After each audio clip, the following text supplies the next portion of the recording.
Hey everybody, and welcome to the On Deck podcast presented by LineStar. I'm Shannon Sommerville. We'll be joined by Tyler Wiemann in just a bit to go over your daily fantasy baseball projections. Plus, we'll have your prop bets and home run calls. First things first, though, we've got to take a look at some weather conditions for your late game slate. Starting with the Orioles at A's 6:07 first pitch there, 61 degrees, 85% chance of rain, 12-mile-an-hour winds blowing out to left. Rays at Cubs, a rainout likely here. Keep an eye on it. 53 degrees, 70% chance of rain. And if it is played, 26-mile-an-hour gusty winds out to left. White Sox at Guardians, that's a 6:10 first pitch, 56 degrees, 4% chance of rain, and just some light winds, just 6 miles an hour blowing out towards left. Yankees at Tigers, 49 degrees, 0% chance of rain with winds blowing in 13 miles an hour, slightly reducing those home run chances. Diamondbacks at Nationals, 57 degrees, 1% chance of rain, clear skies, and 3-mile-an-hour winds to left center, so not much of a weather factor in this one. Giants at Mets, 53 degrees, 0% chance of rain, clear skies, and 9-mile-an-hour light breeze out to right. Blue Jays at Red Sox, 53 degrees, 0% chance of rain, 11-mile-an-hour winds that will be blowing from left to right. Twins at Royals, 65 degrees, 11% chance of rain. Keep an eye on that. Partly cloudy with 8-mile-an-hour winds to right. So that's a look at your weather report. Remember to keep that in mind when you're making all your daily fantasy lineups, to just double check the weather and see what the conditions are at the ballpark. Now we bring in Tyler Wiemann to go over some daily fantasy baseball projections. We'll also get to your prop bets and your home run calls for today. But starting out with some pitchers for today, we got Carlos Rodon on the bump today. He's going up against the Mets, and obviously one of the higher-owned pitchers for today. What do you like about his matchup? I feel like we're going to talk a lot about him this year. With San Francisco, he's been absolutely great. He has 2 back-to-back games over 30-plus fantasy points. His FIP is 2.8 over the last 20 starts. The combined K rate is 30%. So there's a lot to like about him. Plus, the implied total is the lowest on the slate at 2.9. Lot to like about him. Yeah, last time out, 7 innings, 2 hits, and the only thing is that the Mets are doing okay. The Mets have been a good offense so far, and that is the one bad thing I would say is in 79 plate attempts versus the Mets, they're hitting 278 against him and have a .222 ISO. So they have got to him in the past. I think he is a little bit better pitcher this year than he has been in the past too, though. So sure. And so the Mets are going for a 3-game home win streak. They are 7th in batting average. So it's just a point to consider there when you're probably paying good money for Rodon. And he's coming in right around probably 60% on DraftKings. So he will be pretty high owned. Next up is Chris Bassett. We're looking at the other side of that matchup. It's going to be the Mets righty on the hill. He's 2-0 on the year, 6 innings pitched, hasn't given up more than 3 hits in each of his starts. Very consistent. And the Giants are 20th in batting average. What stands out to you about this matchup? So, as you said, Bassett's been great. He's averaging 28.5 fantasy points per game so far to start the season. He has a 25% combined K rate, and the implied total on this game is the lowest on the slate. So obviously both of these pitchers are going to be high owned. The one thing I would like to bring up is if you're going to roster both of them, only one of them can get a win, which is a bonus for points. The one bad thing is the Giants are good against right-handed hitters. They are a top 10 team against righties. That's also pretty important to note there when you're considering that one. Next up on your high-owned pitchers, we're going to take a look at Mariners righty Logan Gilbert going up against the Texas Rangers, 25% owned, and he's been pretty consistent as well in his last 2 outings. Yeah, he's a great young pitcher. He has a lot of talent. I think he might be a little too high priced on this slate. He's at 9,800 on DraftKings, and he has a 20% combined K rate, which compared to the other guys that are in the 10K range is significantly lower. The Texas is only have a 72 WRC plus against righties, so that does go in Gilbert's favor.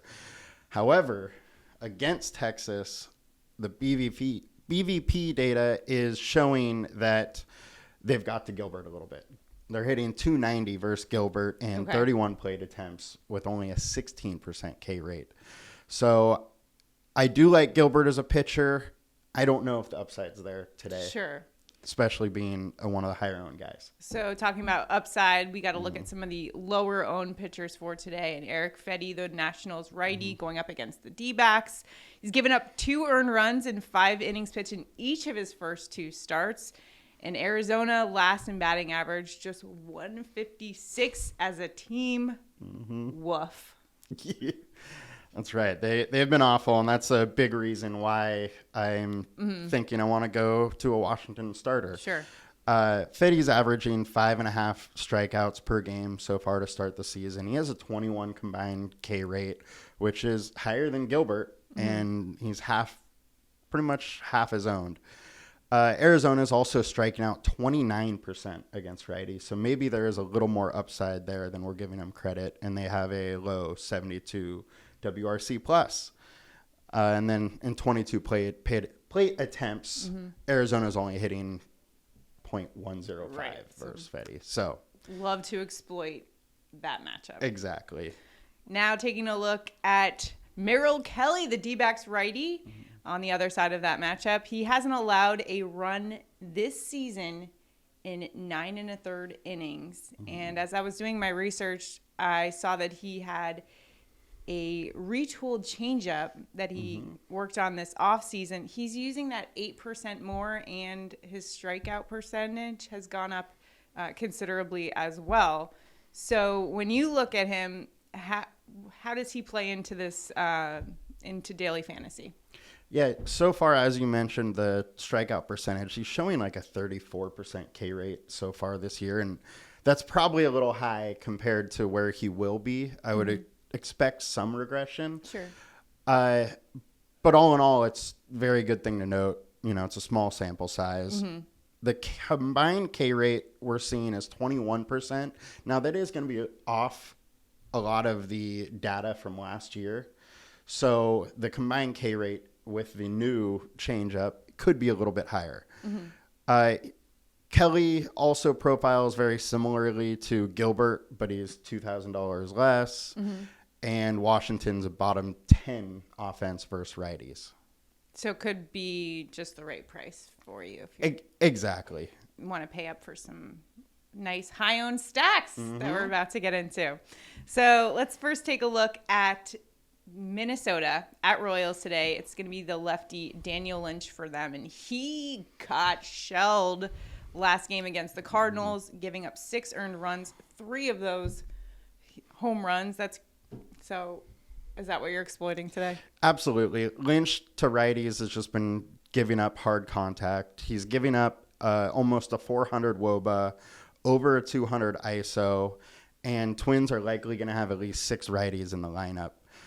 So to go along with that, Lynch is giving up a 52% hard contact rate and over a 95 mile an hour average exit velocity. So all in all, it's just Lynch has got hit hard, and that could continue today. Watch out for that one. Toronto at Red Sox. Nick Pivetta is taking the hill for the Red Sox. Last time out, gave up 4 earned runs in 2 innings pitched against the Twins. Not a lot of strikeouts this season. And that outing where he gave up 4 earned runs, it was against the Twins, who have the 4th lowest batting average. So I have to think that that's kind of where your head's at for this game, for this matchup. Absolutely. That and the fact that Springer, Bassett, and Vladdy have absolutely crushed Pivetta in the past. As a team, Toronto is hitting over 300 versus Pivetta in 65 plate attempts, and he's giving up 58% hard contact and a 99% or mile an hour average exit velocity. So Pivetta just frankly has got hit very hard, and now he's going against possibly the best offense in the league. Right.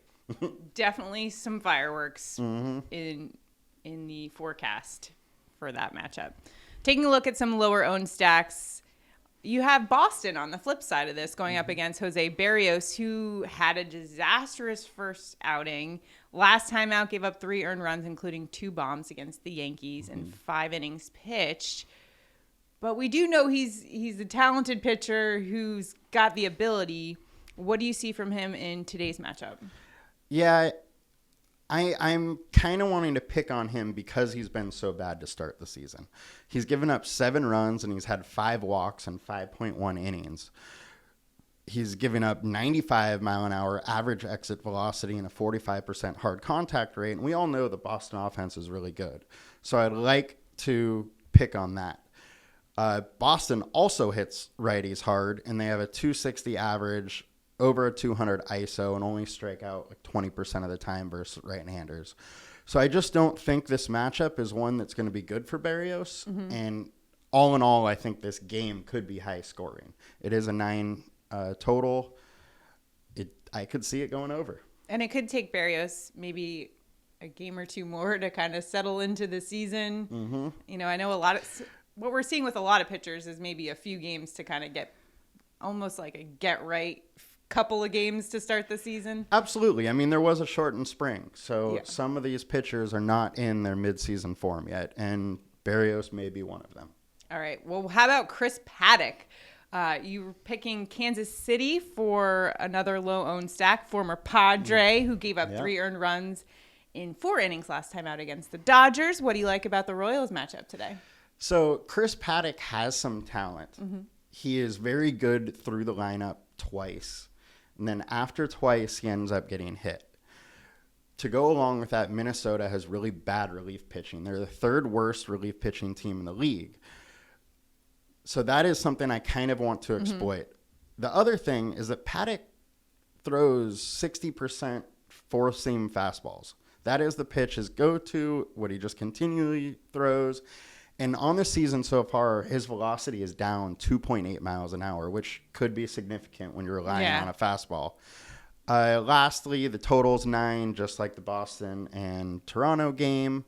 And Casey's only plus 108 underdogs. So while Minnesota is getting all of the ownership, Casey's in a very similar spot and very exploitable. Awesome. So we've got all your daily fantasy projections there. Be sure to follow us on Twitter at LineStar app, and be sure to download the LineStar app just to get your lineup optimized. And this guy won $10,000 last week. I say that every day because it's awesome, and you could definitely should use our projections. Now it is time for our home run calls. We've got a lot of great options to choose from today. We just talked about some teams we were going to exploit against some of these pitchers that are going on the hill today. So where are you headed with your home run call for today? I am headed to Toronto. Pick on old Nick Pivetta, and we're going George Springer to go yard. Excellent. I'm also going there as well. Yep. We talked about Nick Pivetta and how he hasn't had, the greatest start to the season, and last time out, giving up 4 earned runs in 2 innings pitched against a Twins team that hasn't been playing that well. So we love this matchup for one of the most high-powered offenses in all of Major League Baseball. Vladimir Guerrero. Vladdy Daddy, give me a bomb here. I'm feeling it. I like it. Let's do it. All right. Now it is time for prop bets. And Tyler, sometimes all good things must come to an end. We can. What's the saying that's you smile because it happens. You don't cry. Yes. You know that saying. It's probably on an inspirational poster somewhere that I am just has ended, but it's all uphill from here or all downhill from here. Right. You're gonna start a new streak today. Who are you going with? Well, I am going with a pitcher. Now, okay, so for those that maybe haven't been following, if you haven't been watching, so I was on a 7 game win streak, so to speak, with my prop bets. And then yesterday, of course, Did not go my way. I had Trey Turner over 1.5 bases. Freddie Freeman pops out in the last at bat. I thought he was going to get another AB in there to go over. He did have a hit, but didn't help me out too much. So the streak ended, but we're going to start another one today, and I'm going with a pitcher. I've had a lot of success with the hitters, but I'm actually changing strategies today. I know that's not always a good thing when you end a streak like that, but I'm going Merrill Kelly over 4.5 strikeouts. That's at plus 115, and here's why. He's armed with a retooled changeup, and he's been using 8% more this season and having a lot of success with it. His strikeout rate has gone up. Now, it is a small sample size, but in both of his starts, he's gone over that number. So I'm going over 4.5 strikeouts for Merrill Kelly. Where are you headed? I like it. I am going to double down on my home run pick, and I am hitting George Springer plus 385 to home run. Double down. We are going for it. Springer has over a 700 WOBA versus Pavetta, and I think he's going to go yard again. If one of those guys does not go yard between Vladdy and George Springer, I will be truly shocked. I will too. I will too. Be sure to keep up with our home run calls and all of our prop bets and everything you need to know to optimize your daily lineup or just place your prop bets. You can follow us on LineStar. Make sure if you're watching this on YouTube to hit the like and subscribe button. And that's it for today. We'll be back tomorrow. Good luck to you. See you tomorrow. See you tomorrow.